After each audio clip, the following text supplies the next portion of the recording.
Welcome back. We got a jobs report this morning that, at least on the headlines, missed estimates if you look at the non-farm payrolls, but then had a better than estimated unemployment number of 4.2%. And we've had a lot of folks sort of digging under the surface of this report and saying it's a murkier picture than it maybe at first blush appears. Let's get some more clarity, hopefully now, from Secretary Marty Walsh. He's the Labor Secretary of the United States. Mr. Secretary, it's always good to see you after we get these reports. What do you make of the numbers on balance? Because you do seem to have some sort of cross current here. Certainly, when we look at this jobs report, 210,000 jobs, I look at all of the reports together. I mean, obviously the forecast was for higher numbers, and if you look at that and look where we are today, certainly numbers different. But when I look at, since President Biden has taken office, we've added over almost 6 million jobs to the economy. The unemployment rate's 4.2%, which is a good projection.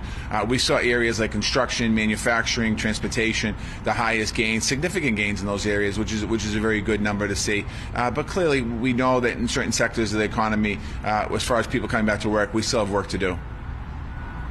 Mr. Secretary, wage inflation near 5%, or 4.8% to be more exact. Is that a good number to you, or do you think wage gains are coming on too hard, too fast?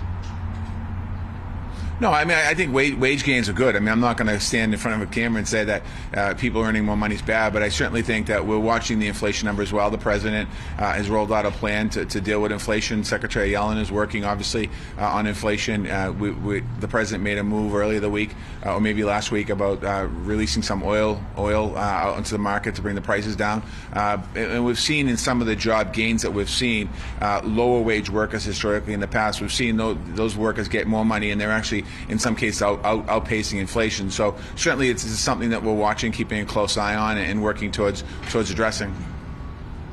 Hey, Secretary Walsh, Brian Cheung here. Wanted to ask specifically about the leisure and hospitality space, because the shortfall compared to pre-pandemic levels is still over 1 million payrolls. What does that tell you in terms of policy and making sure that the people who work in America's bars and restaurants can get back to work?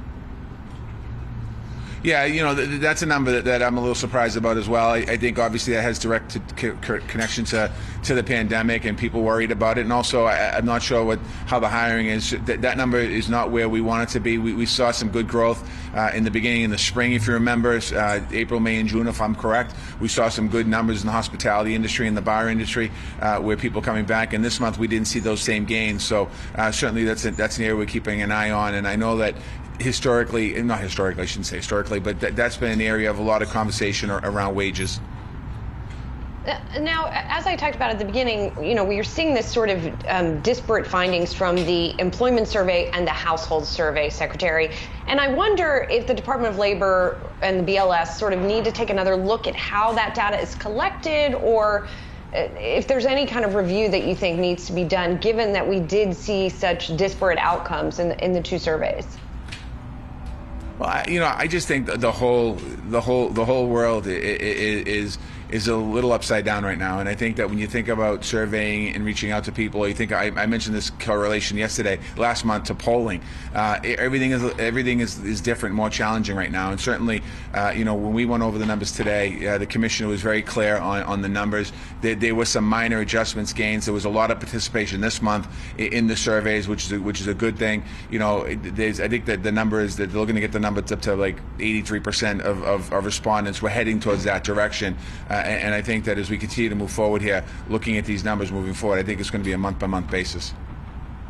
And finally, Secretary, I do want to ask you about the Omicron variant. The message from the president has been very clear. He's taking steps, but he's telling people not to panic.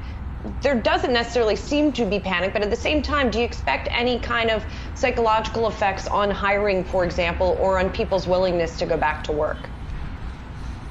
Well, I think that, I think there's a lot of psychological effects of the pandemic on a lot of people, and I don't think it's just about the Omicron variant. I think it's overall psychological impacts of COVID-19, and I think that we have to address that issue. And I think that, I've said it as many times as possible when I was the mayor, and sometimes here as Secretary of Labor, to people that are watching, if you feel stressed, you feel concerned, go talk to somebody.